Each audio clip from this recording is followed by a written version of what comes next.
Tuhan punya seorang seperti Ezra. Kita buka Ezra pasal 7. Kita akan mengintip kepribadian seorang Ezra. Siapa sih Ezra ini? Ezra ini disebut-sebut oleh orang Yahudi sebagai Musa kedua, second Moses. Ini orang sangat direspek. Orang Israel itu kan paling respek sama Musa. Ini runner up-nya. Luar biasa.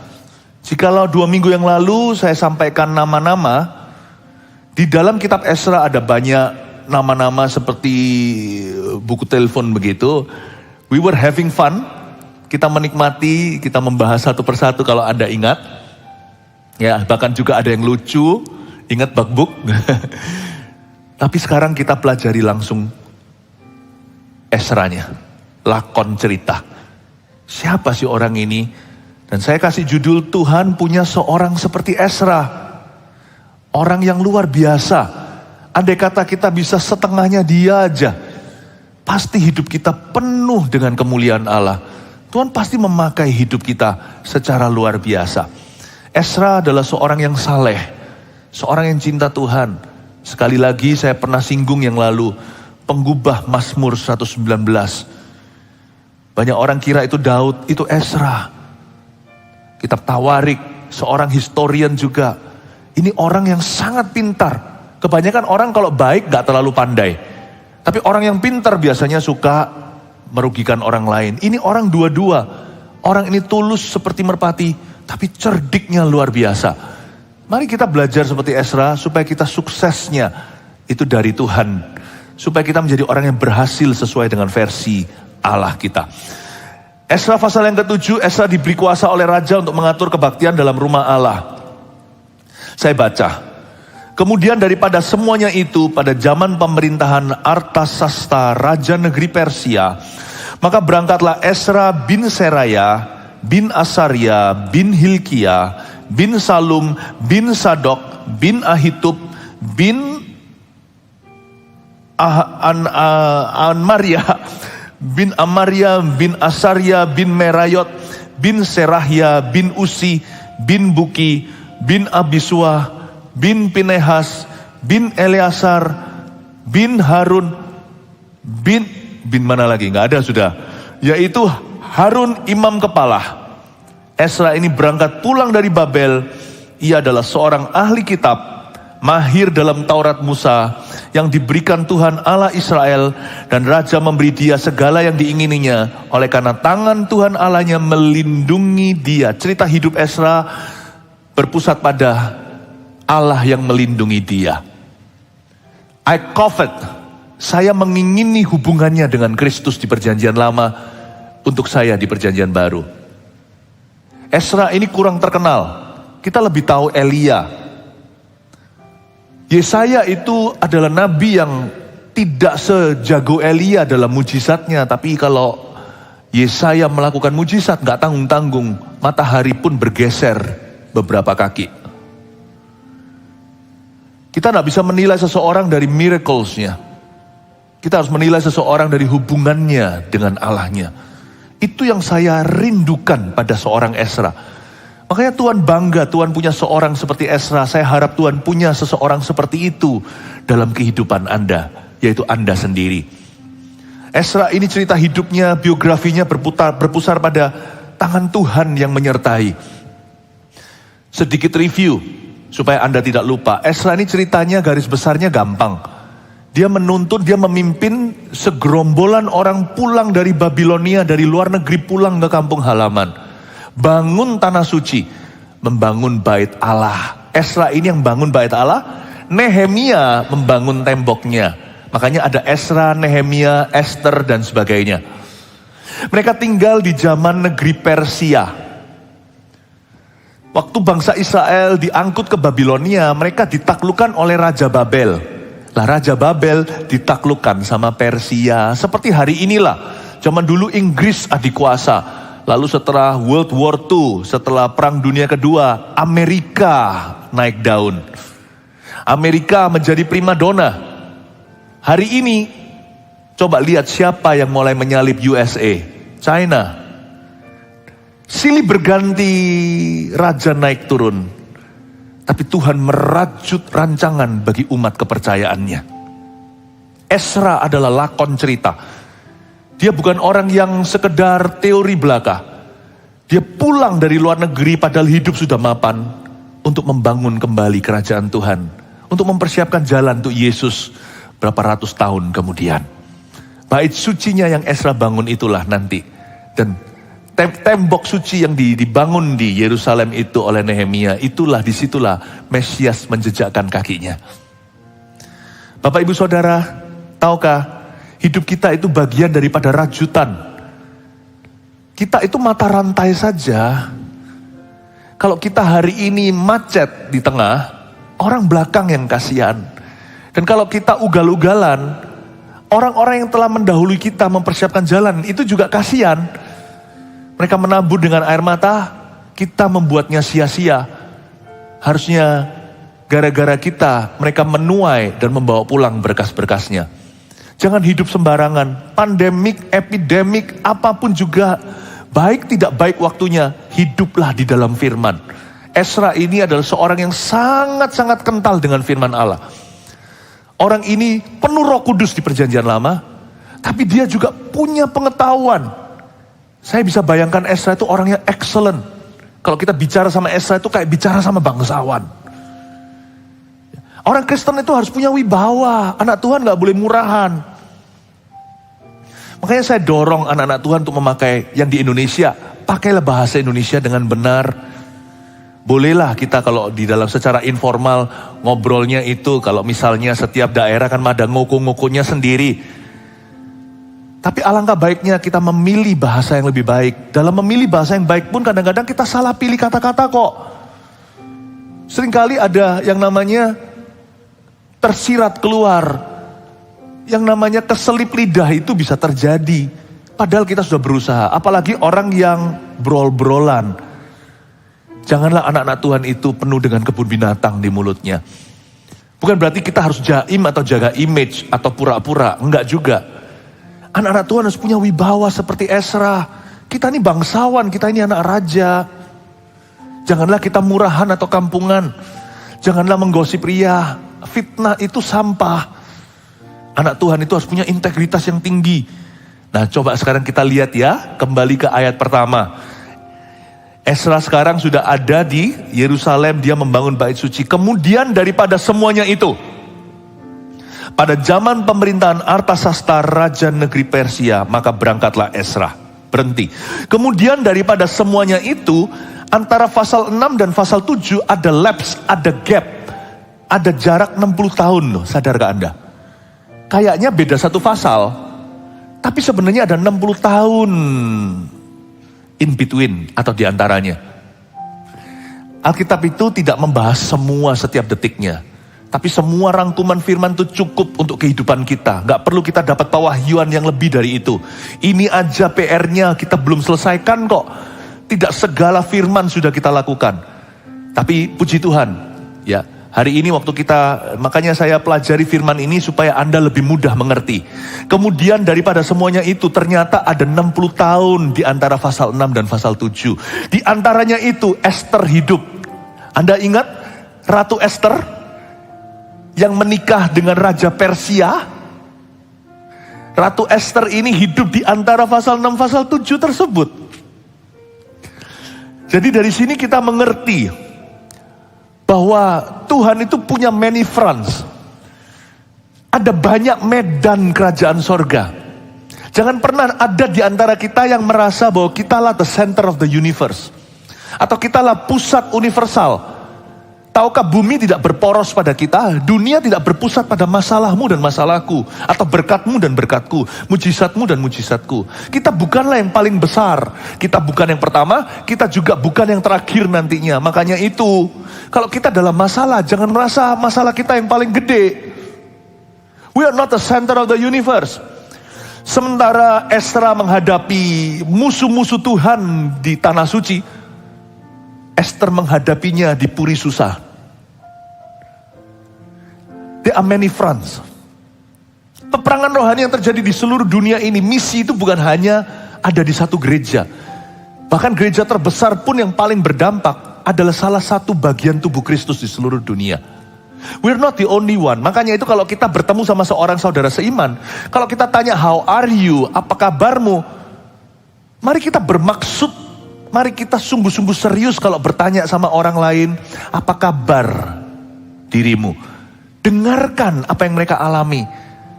Mungkin ada sesuatu yang kita bisa pick up, atau sesuatu yang kita bisa doakan, bahkan kita dukung sungguhan. Ingatlah bahwa rencana Tuhan itu begitu besar, gak bisa 1-2 orang itu mengisi seluruh kerajaan. Bahkan gak bisa 1-2 gereja, 1-2 negara. We are always part of something bigger. Kita selalu bagian dari sesuatu yang lebih besar. Milikilah rasa tertarik dalam kehidupan orang. Kalau kita tanya how are you, dan orang itu jawab I'm fine thank you, ya sudah. Tapi kalau orang itu menjawabnya lebih panjang, gini loh, aku ngalami sesuatu, dengarkan baik itu masalahnya atau berkatnya, baik itu kesaksian atau keluhannya. Karena Tuhan punya rencana juga dalam hidup orang itu, dan orang itu bagian daripada penggenapan rencana Allah. Mungkin juga atas hidupmu. Siapa tahu Tuhan kirim seorang pasien supaya membuat kasih karunia Allah indah di dalam diri Anda, supaya Anda bisa menyala dalam karunia-karunia Roh Kudus. Orang yang bisa Anda sembuhkan itu meneguhkan panggilan Tuhan dalam hidupmu. Orang yang tidak bisa Anda sembuhkan itu untuk membuat satu tujuan, to humble you, untuk merendahkan hatimu. Everyone, setiap orang mengandung sebuah rencana Tuhan dalam kehidupan kita. Tahukah, the kingdom of God has many fronts. Ternyata pada waktu di sisi sini di Yerusalem ada Ezra, nanti Nehemia. Di sebelah luar negeri situ ada peperangan lain terjadi. Mereka puasa 3 hari. Puasa Esther namanya. Di sini mereka menghadapi musuh yang menghalangi pembangunan bait suci. Tahukah, pembangunan bait Allah di zaman Ezra itu terhalang bertahun-tahun loh. Karena izinnya dipermasalahkan. Padahal izinnya turun dari raja. Mereka masalah sama warga. Di sini di Yerusalem. Tapi sementara itu di Puri Susan, jauh di Persia, di pusat kerajaan adik kuasa saat itu, yaitu di Iran. Di situ ada peperangan rohani sendiri karena orang Yahudi hendak dihapuskan. Ada Hitleran. Di sini perang, di sini juga perang. Sama-sama perangnya Tuhan. Sini Ezra, sini Esther. Makanya Ezra, Nehemia, Esther. Makanya side by side kan, ditata di kanon Alkitab ini. Kitab-kitabnya pun bersebelahan. Karena mereka hidupnya memang berdampingan. Jangan kita merasa kalau kita diberkati itu untuk kita sendiri. We are not the center of God's blessing. Kalau kita punya problem, remember, someone else is having it worse. Orang lain mengalami lebih buruk daripada dirimu. Jangan ada roh yatim piatu. Jangan ada roh mengasihani diri sendiri. Kemudian daripada semuanya itu, mengingatkan kepada kita, sebuah kalimat saja, baru di ayat pertama, belum selesai lagi ayat 1. Kemudian daripada semuanya itu, aku bukanlah semuanya, aku bukan segala sesuatu. I thank God for my problem, it is not the worst. Aku bersyukur untuk masalahku, bukan yang terburuk. And I thank God for my miracles, it's not the end. Aku bersyukur untuk mujizatku. Itu bukan akhir segala sesuatu. Pada zaman pemerintahan Artasasta, Raja negeri Persia. Artasasta adalah raja berikutnya setelah Darius, Kores. Itu yang digerakkan Roh Kudus. Namanya itu sudah disebut dalam nubuatan Yesaya 150 tahun sebelum beliau dilahirkan. Raja ini bukan orang Yahudi, raja yang tidak takut akan Tuhan. Tapi tiba-tiba dapat rasa takut akan Allah. Raja Kores ini suruh orang Israel pulang. Dia mencetuskan ide untuk menggenapi nubuatan Tuhan. Bahwa 70 tahun di Babel. Setelah itu bangsa Israel harus pulang dari buangan. Lalu dilanjutkan Darius. Darius yang otorisasi. Darius gak tahu menau. Sampai dapat pelaporan dari tanah suci. Dari tanah perjanjian, orang-orang Yahudi ini membangun bait suci. Lalu mereka dilaporkan oleh musuh. Darius cek di arsip, ketemulah raja pendahulu memang memberi mereka otoritas untuk membangun bait Allah, bahkan mendanainya. Darius kembali, malah justru mestinya mau digagalkan oleh musuhnya disuruh danai. Darius malah menekan musuh Israel untuk bisa membuat pembangunan itu selesai dengan dana mereka. Berikutnya ada Artasasta, raja berikut Persia. Ini sudah di zaman Nehemia. Ini yang menandatangani, yang teken izin untuk bangun temboknya. Bagus ya, yang dibangun pertama-tama bait suci, baru temboknya. Bangun dulu rohani, baru ekonomi. Buat apa kita olahraga mati masuk neraka? Olahragalah, saya juga. Tapi jangan lupa, olahraga itu terbatas gunanya. Tapi latihan badani terbatas, ibadah itu sifatnya kekal. Jangan lupa, bangun dulu bait suci, baru temboknya. Bangun dulu kerohanianmu, hubunganmu dengan Tuhan, baru hal-hal yang materi. Nah, setelah Artasasta itu, di sini disebut di ayat 1, pada zaman pemerintahan Artasasta Raja Negeri Persia sudah mulai masuk masa membangun tembok.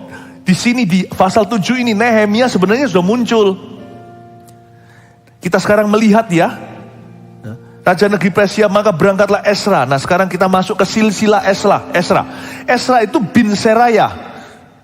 Anak saya itu bin Philip. Bin itu artinya anaknya. Esra itu bin Seraya, bin Azaria, bin Hilkia. Tunggu dulu. Seraya itu siapa? Seraya adalah imam besar terakhir sebelum bangsa Israel diangkut ke negeri musuh. Di zaman ketika Babilonia menyerang Yerusalem dan mengangkut umat Tuhan, sisakan hanyalah pengemis-pengemis dan orang cacat dan orang-orang miskin negeri. Daniel, Sadrak, Mesak, Abednego semua itu diangkut. Ya. Imam besar terakhir waktu itu, benang merah silver lining, adalah Seraya. Tuhan itu gak beli putus. Tuhan tuh rencananya itu selalu berkesinambungan. Tabur tua itu selalu ada. Dan Tuhan tidak pernah lupa janjinya. Terakhir kali Tuhan berjanji sama Anda sebelum Anda gagal total. Allah akan sambung benang merahnya dari terakhir kali dia janji. Tuhan tidak lupa Seraya. Tuhan tidak lupa orang Israel. Imam besar terakhir sebelum bangsa Israel ditawan, yaitu Seraya. Seniornya Esra. Luar biasa ya, Tuhan kalau cerita itu nyambung ya. So don't worry my friend. God hasn't forgotten you. Tuhan tidak lupa sama Anda. Kalau Allah punya rencana, manusia pun tidak bisa menggagalkannya. Saya tidak berkata gini bahwa sekali kita itu diberkati, maka tidak ada peran kita di dalamnya. Kedaulatan Allah semata-mata, enggak. Seperti saya katakan, tabur tua itu ada. Tapi apa yang dari Tuhan sifatnya adikodrati, apa yang dari Allah sifatnya ilahi. Apa yang murni Anda dapatkan di atas lutut berdoa dan Anda terima rema, sekalipun Anda jatuh dalam dosa, listen to me. Jangan sampai kita memakai ini dan menyalahgunakannya. Pewahyuan tidak untuk disalahgunakan. Oh, asal Tuhan udah janji gak apa-apa aku berdosa. Pasti terjadi, jangan gitu loh ya. Tabur tua itu ada. Konsekuensi tidak bisa dihindari. Tapi saya hanya mau mengatakan bahwa kesetiaan itu dari pihak Tuhan, bukan dari pihak kita. Kalau hari ini saya dipakai dan diberkatinya, itu bukan karena saya setia. Itu karena dia setia pada janjinya. Dari dulu harusnya aku jatuh. Dari dulu harusnya saya sudah diskualifikasi. Anda juga. Jadi kalau ada sesuatu yang baik dalam hidup kita, itu karena Allah yang mempertahankannya. Tuhan yang mengerjakannya. Saya hanya ingin menekankan bahwa kesetiaan itu ada di sisi Tuhan. Sekalipun ketika kita gak setia, Tuhan tetap setia. Buktinya Seraya. Seraya ini juga gak kebaikan. Imam-imam yang ada, nenek moyang Esra ini ada juga yang jatuh dalam dosa. Tapi Allah ingat terakhir kali bangsa Israel itu masih di Yerusalem sebelum diangkut ke negeri musuh. God remembers that. Tuhan kembalikan ke tempat semula, makanya namanya restorasi atau pemulihan. Detik Anda bertobat, berkat yang kau sangka hilang, itu akan Tuhan kembalikan. Detik ketika Anda mau serius dengan Yesus, apa yang Anda kira itu putus, akan disambung kembali. Bukankah shalom, peace, shalom itu artinya yang kalau kita sebut satu sama lain, shalom, shalom, bahkan disapa dengan asyir di depan sana. Shalom itu artinya dalam loh. Shalom itu bukan damai di hati perasaan saja. Shalom itu artinya apa yang putus di hidupmu akan disambung oleh Allah. Apa yang kau sangka hilang akan ditemukan. Detik kita bertobat, atau kalau kita memang tidak sedang bersalah, detik kita mau serius dengan Yesus, apa yang kau sangka hilang akan dikembalikan. Di dalam Tuhan benang merah itu ada. Tuhan gak lupa Seraya. Jadi jangan khawatir untuk anak cucumu.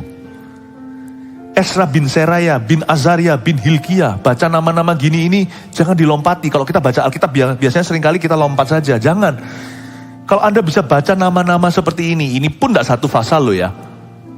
Anda bisa sabar, meskipun gak usah seperti saya cari tahu arti namanya, gak perlu. Itu mungkin tugasnya guru.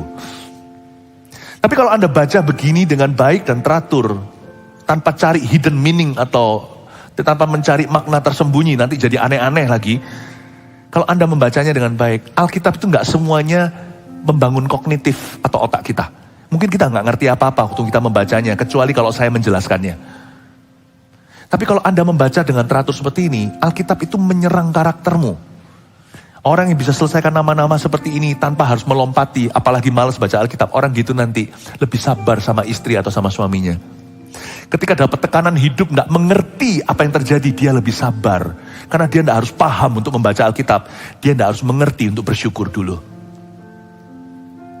Jangan dilompati ya. Tapi nanti saya jelaskan ayat-ayat beberapa nama-nama ini supaya Anda bisa dapat yang maksimal dari pengajaran. Ayat 2, bin Salum, bin Sadok, bin Ahitub. Sadok, siapa Sadok? Sadok ini adalah imam besar di zaman Salomo. Pembangun bait suci yang diruntuhkan oleh Babilonia itu.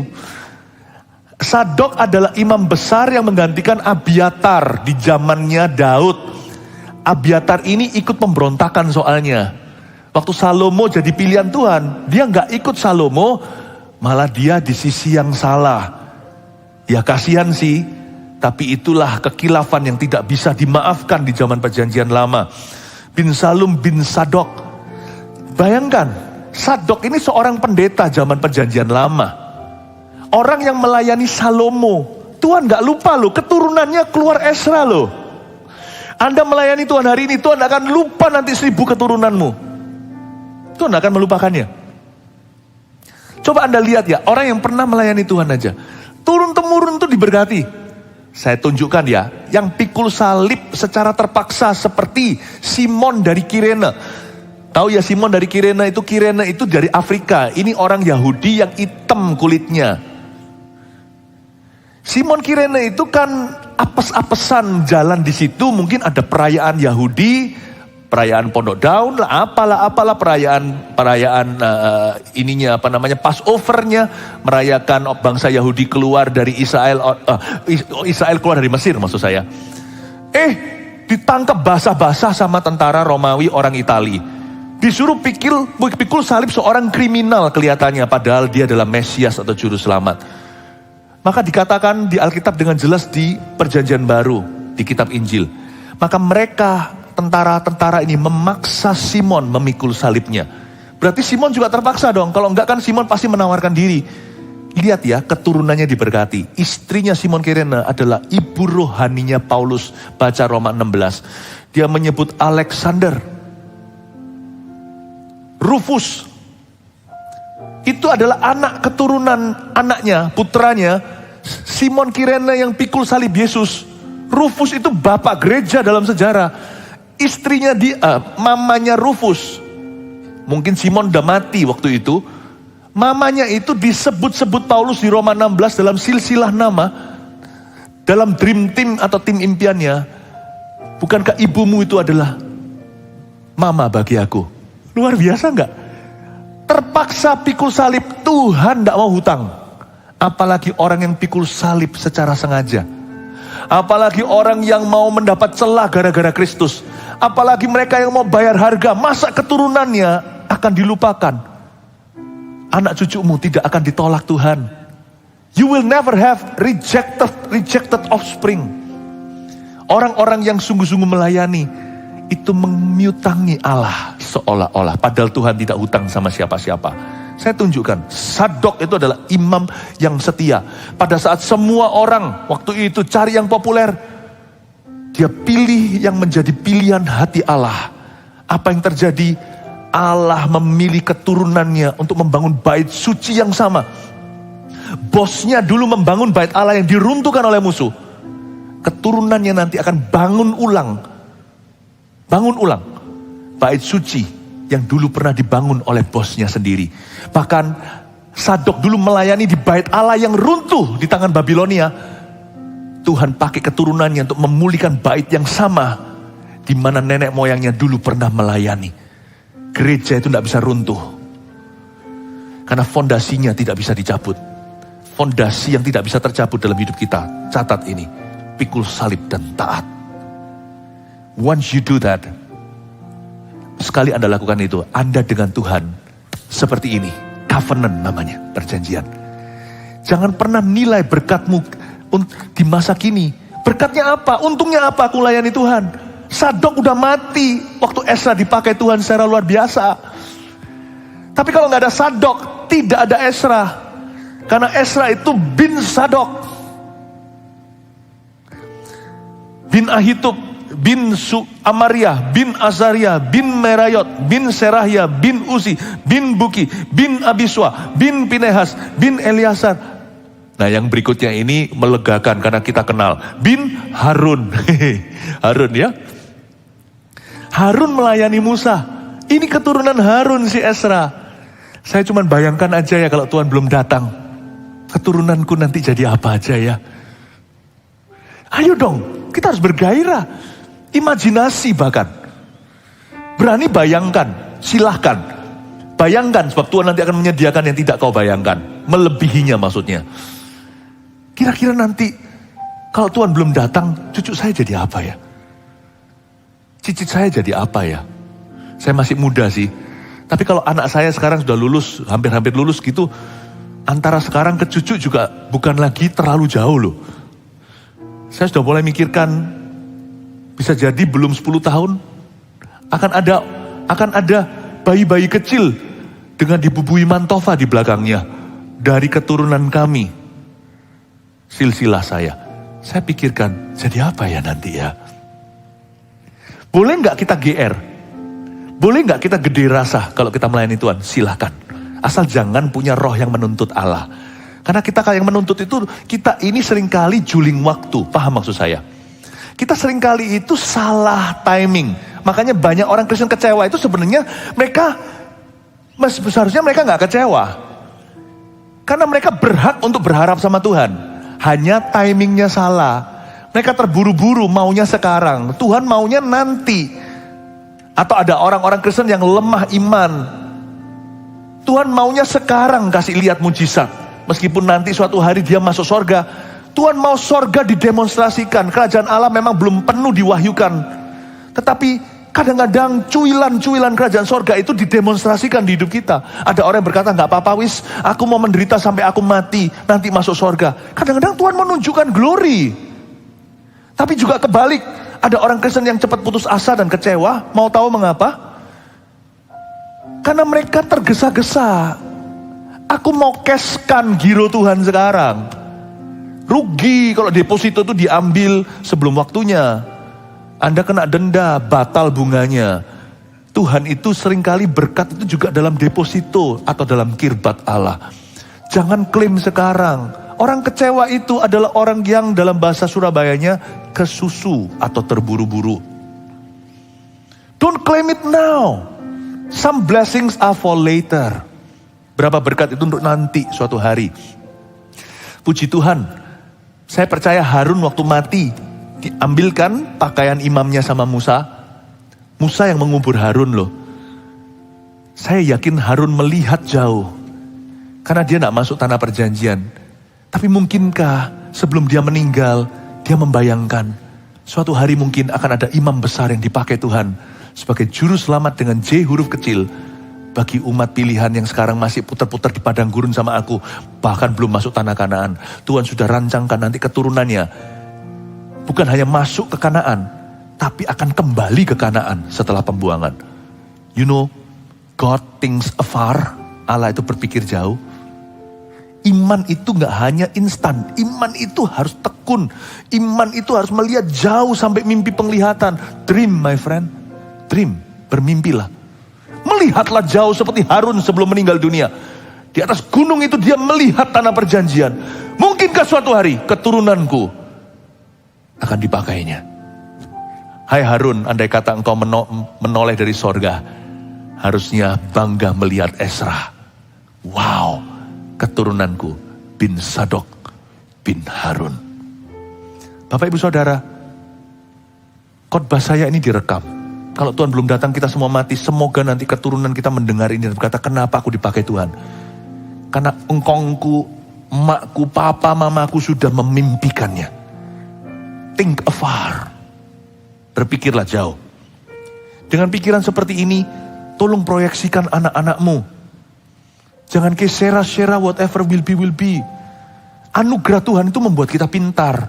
Banyak orang kira kasih karunia itu hanya berserah. Serah itu bukan pasrah. Kalau kita mempersiapkan anak kita nanti tidak dapat UMR-nya. Saya mempersiapkan anak-anak kami, anak-anak kita, anak-anak saya, istri saya dan saya mempersiapkan anak kami dari sejak belia. Tentang kuliahnya, tentang pelayanan. Sehingga mereka jauh hari sudah mulai dipakai Tuhan, mulai melayani. Saya tidak tunggu mereka nanti sampai tua baru mengakui Yesus. Sampai nanti baru punya beban pelayanan. Tetap sih, kayak syera-syera pun jadi. Kalau Tuhan beranugerah, Tuhan pasti akan turun tangan. I understand. But not everything is by nature. Not even heavenly nature. Tidak segala sesuatu itu dari secara alami. Yaitu terserah Tuhan. Ada banyak hal itu Tuhan percayakan kunci di tangan kita namanya nurture. Lewat pendidikan. Atau kita mempersiapkan. Kalau Anda berpikir panjang, persiapkan anakmu sedini mungkin. Dalam pekerjaannya. Apakah itu ada hubungan dengan pekerjaan Anda. Terutama dalam iman. Banyak rajin-rajin pengaruhi mereka. Toh kalau kita nggak pengaruhi, mereka akan dipengaruhi oleh sesuatu. Saya sih selalu reservasi. Di dalam hidup anak-anak kami, pengaruh Yesus itu saya buat VIP. VVIP, selalu nomor 1. Toh kalau saya berserah dan pasrah, anak saya pasti dipengaruhi oleh sesuatu. Meskipun nanti keputusan di tangan mereka, saya tidak biarkan keputusan mereka tanpa pengaruh saya. Imanku tidak malas. Ya, saya dorong Anda untuk melihat silsilah Ezra ini. Dia punya yang saya sebut pedigree. Kalau Anda lihat pedigree ya, pedigree itu bahasa Inggris. Ya, makanan hewan juga ada yang merek itu. Artinya pedigree itu ras. Ezra ini ada rasnya di atas sana. Makanya begitu. Tapi nggak semua itu. Tapi bagaimana Pastor Philip kalau saya ini lahirnya tidak beres? Maksudnya apa? Bukan bayi sakit, bayi sehat. Tetapi pedigree saya nggak baik. Orang tua saya itu hamil saya di luar nikah. Ginilah, lawan kata Ezra itu Yeftah. Kalau Anda baca di kitab Hakim-Hakim. Nggak sedikit loh. Orang tua yang baik punya anak yang buruk. Tapi orang tua yang buruk juga ada memunculkan anak-anak yang baik. Saya melihat ada orang tua yang menyembah berhala. Anak-anaknya cinta Tuhan. Malah sekarang sisa orang tuanya yang belum kenal Tuhan. Masih diperjuangkan. Kalau Anda punya pedigree-nya, bersyukurlah. Kalau Anda sudah lari di depan, berlarilah. Janganlah kita malas-malasan. Oh gak apa-apa, keluargaku sudah Kristen kok. Justru yang Kristen lari lebih kencang. Lebih bahaya apa? Kristen yang suam-suam kuku. Coba lihat nanti ya. Anak-anak muda, anak-anak kecil yang dilahirkan di keluarga non-Kristen ketika dia jadi Kristen. Lihat dia yang radikal, yang bawa papa mamanya. Cinta Tuhannya itu gak setengah-setengah. Tapi bahaya. Anak-anak yang dilahirkan di keluarga yang sudah Kristen, apalagi papa mamanya melayani. Karena cenderung orang yang sudah melayani, sudah leye-leye tidak lari. Udah leha-leha. Lari. Kalau Anda punya pedigree, Anda punya rasnya di atas. Breednya itu bagus, bibit bobot bebet. Lari yang kencang. Turun-temurun tuh loh, pinter-pinter. IQ-nya tinggi-tinggi. Lihat ya, papa mama itu yang sangat-sangat kental sekali otaknya itu. Lihat anak-anaknya pinter-pinter. Justru dimotivasi. Jangan jadi jenius yang malas. Tapi kalau Anda merasa pedigree Anda cacat, belajar dari Yeftah. Yeftah itu anak pelacur. Bahkan suatu hari dia ditolak oleh Israel gara-gara latar belakangnya. Mereka itu memang prejudis dan diskriminasi. Tapi Yefta mengambil keputusan untuk tetap berpaut pada Tuhan. Buktinya pada waktu perang mereka cari Yefta untuk memimpin mereka. Yefta sampai sindir, loh tadinya kamu gak mau aku, tadinya gak mau gua, kok sekarang cari-cari loh. Nah itu kurang bagus sudah. Waktu dia ngomong begitu sudah kurang nice. Saya lihat tanda-tanda di sini meskipun Yefta itu memilih untuk berpaut pada Tuhan, tapi bagaimanapun juga pedigree kicks in. Tetap ada pengaruh pedigrinya, saya sayangkan. Buktinya ketika nanti Yefta sukses jadi sombong kan. Lalu dia jadi cepat karena dia kurang didikan, karena orang tuanya kurang pengaruhi dia dengan baik, atau lingkungan dia nggak punya gereja yang mempengaruhi lah. Tapi Kristennya itu lebih Kristen jalanan di Perjanjian Lama. Pada waktu dia menang, yang pertama dia obralkan adalah sebuah nasar, apapun yang keluar dari rumahnya akan dipersembahkan. Putrinya keluar, anak perempuannya main rebana, mati nggak? Akhirnya dikorbankan. Itu bukan dari Tuhan. Itu gegabahnya seorang preman. Nanti lihat ya, pada waktu dia ditegur sama suku-suku yang nggak mau perang, kan ada suku gini ya. Kalau kita lagi-lagi berjuang nggak mau ikut, nanti kalau sukses semua pada benalu. Ada suku yang begitu. Nah suku-suku ini ngomong sama Yefta agak pedas. Kamu kok pergi tanpa kita? Oh dasar kamu gini-gini, diajak perang saudara, hancur-hancuran. Yefta memang berpaut pada Tuhan, tapi pedigrinya nggak bisa jauh. Gimana juga, dia sudah biasa dengan pelacuran. Kasian menurut saya. Dia radikalnya itu 75%, sisa 25% kurang satu langkah itu loh. Harusnya dia jangan izinkan perang saudara. Apa susahnya seperti Gideon sih ngalah-ngalah, ngomongnya itu lembut, jawaban yang lembut itu meredakan amarah. Yefta enggak. Orang marah sikat sama dia. Bahkan hari ini pun tak terkecuali. Segala profesi bisa begitu. Ya kan? Misalnya pendeta juga bisa demikian kalau mau. Hajar-hajaran dari mimbar. Jelek-jelekan, pedes-pedesan. Yefta tipe pendeta begitu. Dia bukan pendeta sih, dia ini petarung. Sayang. Menurut saya sih santunnya kurang. Karena dia adalah orbitan pelacuran. Mamanya seorang prostitut. Tapi bagaimanapun juga, Yefta tetap jadi seorang hakim. Salah satu daripada heroes of Israel. Andai kata dia itu dididik dengan benar ya, pasti jalannya bukan 75% tapi 100. Saya ingin menunjukkan pada Anda bahwa pedigree itu penting. Tapi kalau Anda merasa saya seperti Yefta, jalanlah 100% ya, jangan 75%. Yefta itu ceritanya dimasukkan di dalam Perjanjian Lama untuk mengajari kita bahwa sekalipun terjadi miracle, mujizat dan sukses pun, karakter yang akan sustain, karakter yang akan tetap mempertahankan kita di atas pengaruh. Bapak Ibu, saya tunjukkan kepada Anda kalau Ezra beda.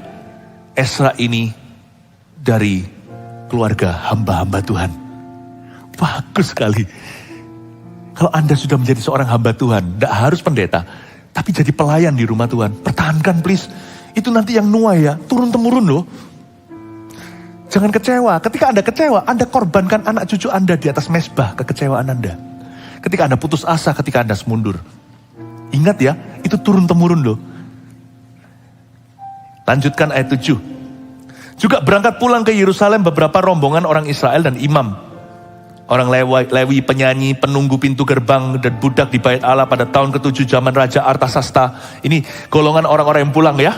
Kan Ezra ceritanya tentang orang-orang yang kembali ke tanah perjanjian. Lalu tibalah ia di Yerusalem pada bulan ke-5, yakni pada tahun ke-7 zaman Raja itu. Ezra dan kawan-kawannya. Tepat pada tanggal 1 bulan pertama ia memulai perjalanannya pulang dari Babel. Dan tepat pada tanggal 1 bulan ke-5 ia tiba di Yerusalem. Oleh karena tangan murah Allahnya itu melindungi dia. Ini Ezra cerita, ini autobiografinya. Dia cerita 4 bulan dia perjalanan. Kira-kira 1.500 kilometer jauhnya. Hampir 900 sekian mil.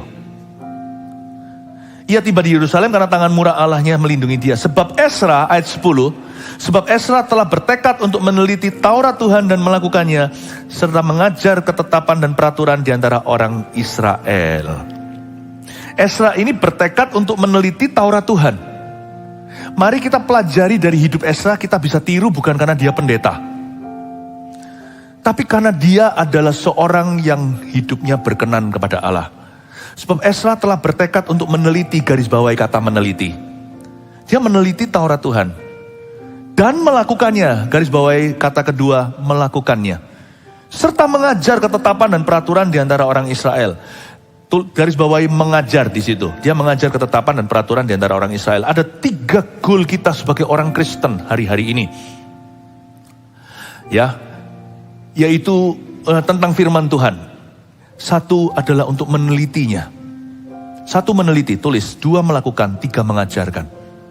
Kita harus punya goal ini kalau kita sebut diri kita Kristen. Kalau kita lahir baru oleh firman, kita harus punya tujuan.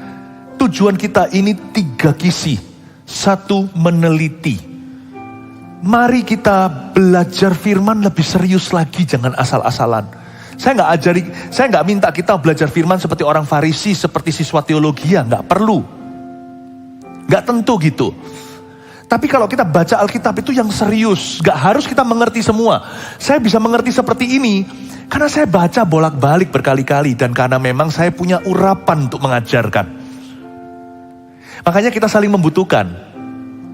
Saya tidak bisa ajarkan sesuatu yang salah karena Anda pasti mengetahuinya. Karena di dalam dirimu ada Roh Kudus, dear jemaat.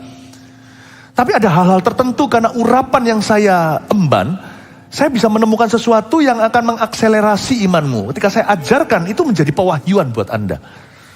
Makanya kalau Anda baca Alkitab 1 jam, saya bacanya 4. Saya harus masuk lebih dalam. Jadi Anda tidak perlu merasa, kok saya tidak bisa ya mengartikan firman seperti Anda. Tidak perlu, Anda catat, renungkan, nanti Anda akan dapat rema-rema tuntunan. Nah itu Anda yang menemukan, aplikasinya bukan saya. Tapi Roh Kudus dengan Anda. Meneliti itu artinya to seek the word and fellowship with it. Untuk mencari firman itu, dan untuk fellowship, untuk bersekutu dengan firman Allah. Sayangnya di dalam versi Indonesia, kita hanya ada 1 Indonesia dan versi bahasa sehari-hari.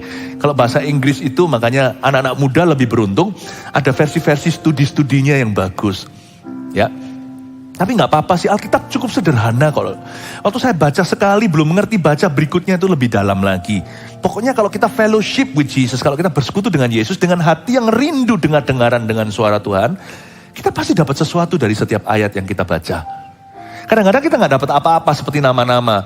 Tapi setelah itu saya jadi ngerti, saya jadi orang lebih sabar. Saya nggak menuntut untuk mengerti sesuatu dulu baru saya tertarik. Saya belajar untuk tertarik. Tanpa saya harus memahami secara kognitif atau otak saya. Misalnya saya dibangunkan jam 3. Untuk mendoakan sesuatu atau seseorang. Pernah sekali sebelum saat teduh saya disuruh doakan. Ya kan? Saya disuruh doakan seseorang. Siapa itu namanya? Yang dulu saya pernah bilang, Lola. Lupa, saya pernah sekali bermarifat waktu itu. Saya ingat, ternyata jam 3, saya ingatnya nanti setelah saat teduh usai. Ternyata sudah Tuhan masukkan di sini, saya dibangunkan lewat sebuah mimpi dan diberitahu doakan Lola. Saya nggak ngerti Lola siapa, tapi saya bisa menangis. Doakan supaya dia sembuh, saya bisa tahu dia sakit. Saya nggak harus mengerti dulu. Itu karena saya belajar nama-nama gini, saya nggak skip. Meneliti firman itu tidak bersandar pada pengertian sendiri. Belajar untuk mengerti firman. Nanti lihat ya, dalam bisnis Anda akan dapat tuntunan di Alkitab. Kecuali kalau Anda punya filosofi yang salah. Alkitab mana ngerti bisnis gua? Ya kalau begitu Anda sudah skakmat Tuhan. Kalau Anda percaya bahwa firman ini seperti yang dia katakan, pelita bagi kaki dan terang bagi jalan. Kalau Anda sedang jalan ke kantor, firman ini bisa tuntun Anda. Nanti solusi sudah diberikan sebelum masalah tiba di meja direksi. Bapak Ibu Saudara, meneliti firman. Lalu kedua, melakukan. Firman itu bukan untuk kita renungkan semata-mata, tapi untuk kita genapi. The word is to be lived, not only to be known. Tidak pernah Tuhan kasih kita Alkitab ini sebagai buku untuk dibaca, tapi sebentuk firman yang kita hidupi. Lakukan firman itu. 3, mengajarkan. Yang saya maksud mengajarkan itu bukan menginginkan pulpit mimbar. Bukan. Kalau ini terbatas saja. Memang ada pengurapan-pengurapan khusus di situ. Ibadah 1 tadi saya jelaskan bedanya in-house pastors, pengkhotbah dari dalam dengan pengkhotbah tamu. Saya tunjukkan bedanya. Nanti dengarkan sendiri. Bukan ini. Mengajarkan itu artinya bukan bukan mimbarnya, tetapi pengaruhnya. Bahwa Anda bisa mengajarkan, atau memecahkan roti itu di dalam dunia Anda sesuai kepercayaan, tidak melebihi takaran yang lebih tinggi.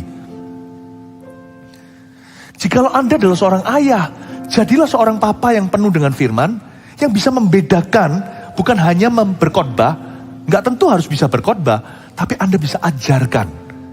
Sehingga ketika Anda ngomong firman itu bukan asal-asalan atau kayaknya ada. Anda harus menguasai materi, sehingga anak Anda bisa diyakinkan. Hanya mereka yang memiliki, yang ownership, yang bisa memiliki firman, yang sungguh-sungguh rasa memilikinya tinggi, yang menguasai materi. Coba ya, kalau orang mau jualan obat atau jualan apa produk sama Anda, orang itu tidak menguasai materi, Anda tidak terbeban kok untuk membelinya. Anda tidak mudah diyakinkan, ya kan? Saya tanya sama satu waiter, dia tanya sama manajer, ini makanannya gimana? Saya bilang lah, tiba-tiba makanan yang begitu melesatkan tidak menggiurkan. Tapi kalau orang itu cerita, iya ini enak, ini begini, gini-gini, oh ini favoritnya semua. Wah, Anda harus menguasai materi, mengajarkan itu, bicara dalam duniamu. Kalau Anda adalah seorang pemimpin kelompok kecil, pemimpin CGL misalnya, Anda juga bisa mengajarkannya. Kita harus punya goal untuk bisa mengajarkannya, minimal mengingatkan orang. Minimal kita bisa tahu apa yang baik dengan apa yang tidak. Ya, 3 hal ini goal kita, meneliti, melakukan, dan mengajarkan. Saya tidak akan panjang lebar setelah selesaikan semua, nanti pasal 7 ini sisanya Anda baca sendiri di rumah. Kita lompat lagi, kita naik lagi ke ayat yang tadi sebelumnya, di ayat yang ke-6. Saya tunjukkan lagi ya, selain dia itu meneliti, melakukan, dan mengajarkan. Jadi ternyata rahasianya Ezra itu, orang ini cuma muter-muter 3 ini terus melulu. Meneliti, melakukan, mengajarkan, meneliti, melakukan, mengajarkan, meneliti, mengajarkan. Ya, aku mengasihi Engkau Yesus dengan segenap hatiku. Aku mengasihi Engkau Yesus dengan segenap jiwaku. Ku renungkan firman-Mu siang dan malam. Ku pegang perintah-Mu dan ku lakukan. Engkau tahu ya Tuhan, tujuan hidupku hanyalah untuk menyenangkan hati-Mu. Ternyata orang kalau merenungkan firman Allah jadi pandai, saudara. Jadi pinter.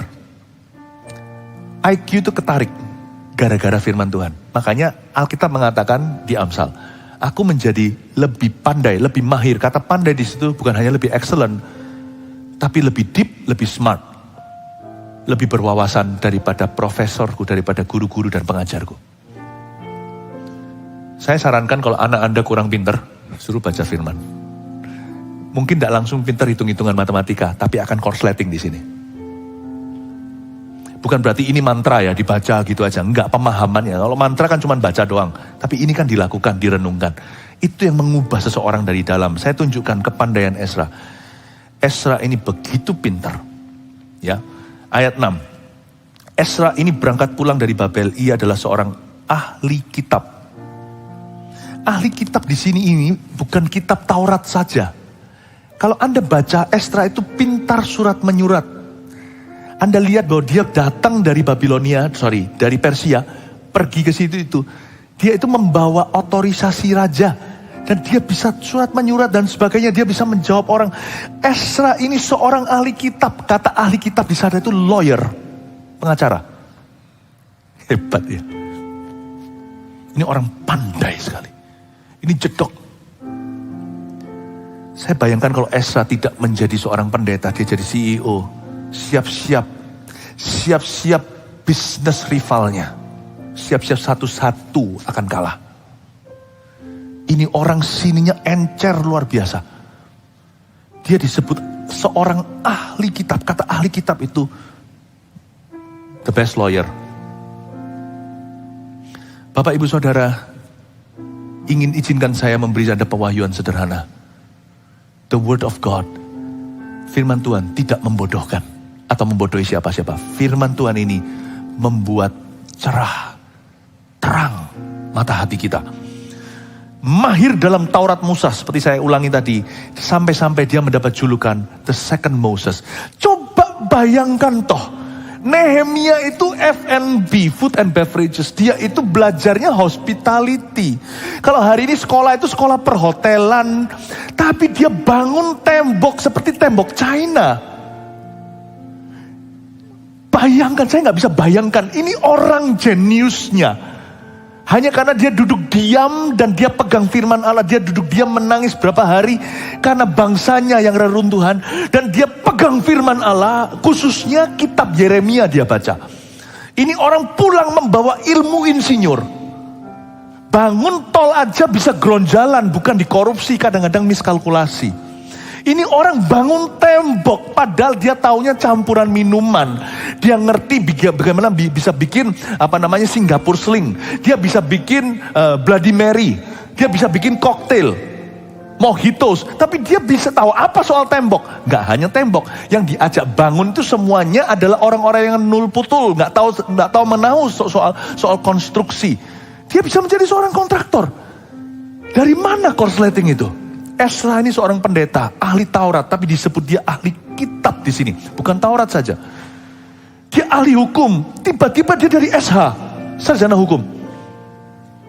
Dan dia bisa atur surat-suratnya semuanya. Bangun bait suci lagi. Bangun bait Allah. Dia tahu semuanya interiornya, dia tahu akustiknya. Karena akustiknya zaman dulu nggak ada elektronik. Jadi dia harus tahu angle-angle-nya berapa ukurannya. Dari mana orang-orang ini menurut saya membingungkan. Membingungkan. Tahukah di mana rahasianya? Ku renungkan firman-Mu siang dan malam. Ku pegang perintah-Mu dan ku lakukan. Ini kuncinya Ezra dan maupun Nehemia. Engkau tahu ya Tuhan, tujuan hidupku hanyalah untuk menyenangkan hati-Mu. Mau tahu caranya? Saya kalau kekurangan hikmat, saya itu datang ke siapa? Kekurangan hikmat itu bisa di area kayak saya gini, pelayanan, khotbah. Ada orang tanya sama saya, gak habis-habis tuh bahannya. Atau kepemimpinan, peduli amat organisasinya apa. Orang adalah orang, you're dealing with humans. Untuk tahu seluk-beluk orang gini, untuk saya bisa tahu orang ini saya taruh kategori apa. Yang pasti semua orang saya hargai, tapi kategorinya beda. Who is what? Saya kurang hikmat. Dalam keluarga, pernikahan, sebagai parents, anak, dan sebagai parents buat anak. Dalam kita parenting, dalam menghadapi orang, dalam segala macam, dalam menulis. Saya sendiri belajar banyak. Saya di Indonesia cuma SD kelas 2 sampai SMP kelas 1. Bahasa literaturku amburadul. Waktu saya datang ke sini aja masih bahasa saya campur-campur, bahasa SD saya pakai sehingga sungkan sama orang-orang terkesan kasar. Saya belajar untuk khotbah pakai bahasa Indonesia sekarang. Menulis buku. Kurang hikmat saya minta siapa? Bahasa Inggris juga. Biasa bahasa Chinese untuk dealing. Mau dari sisi seni kek, mau dari sisi literatur, bahasa, budaya, anything saya kurang hikmat cari siapa? Ada satu doa gak pernah ditolak Tuhan. Dan dengan cara gitu saya selalu datang menghampiri Tuhan membawa Alkitab saya. Minta paragrafnya Tuhan hari itu. Every day. The same for 30 years, 30 tahun saya lakukan itu. Waktu saya bingung sesuatu, membuat kesalahan. Hikmat apapun saya tidak pernah prejudis dengan firman Tuhan. Tuhan, Alkitab ini cuma untuk kerohanian. Kerohanian itu tidak ada. Yang ada itu kehidupan. Dan kehidupan kita harus rohani. Apapun itu juga. Saya tidak pernah misalkan kerohanian, lalu lain-lainnya ini pekerjaan. Tidak pernah. Semua kerohanian itu di semua itu dalam kerohanian. Everything is in Christ, Christ is in everything. Makanya saya selalu carinya itu firman. Ada satu doa di Yakobus katakan, kalau orang yang kurang hikmat, mintalah pada Tuhan. Sebab Tuhan memberi hikmat tanpa mengungkit-ungkit. Tanpa ungkit-ungkit loh. Tuhan kasih hikmat. Ada satu doa Tuhan tidak pernah jawab tidak. Setiap kali Anda doakan ini, Tuhan selalu jawab ya. Minta hikmat. Dan saya minta hikmat tidak dengan tangan hampa. Seolah-olah sok peka. Saya minta hikmat dengan buku terbuka. The book Alkitab dan berkata, give me wisdom for my marriage. Kasih aku hikmat untuk pernikahanku. Kasih aku hikmat untuk rumah tanggaku. Kasih aku hikmat untuk pekerjaanku. kasih aku hikmat untuk dealing dengan orang. Kasih aku hikmat untuk dealing dengan keluarga. Kasih aku hikmat. It's always this. Saya belajar dari Esra dan Nehemia. Meneliti, melakukan, lalu mengajarkan. Mengajarkannya itu yang nomor 3, itu ngeflow sendiri nanti kok. Otomatis input mempengaruhi output. Saya tidak berani ajarkan sesuatu yang saya tidak tahu. Demikian pula kalau saya khotbah juga tanpa catatan, saya ajarkan apa yang sudah saya makan. Anda juga akan bisa memimpin keluarga Anda dalam takut akan Tuhan kalau Anda penuh dengan peluru takut akan Allah, yaitu firman Allah. Saya dorong Anda tahun ini, merapatlah ke sini. Because here is the wisdom for your business. Here is the wisdom for your marriage. Disinilah hikmat kehidupan. God bless you. Haleluya.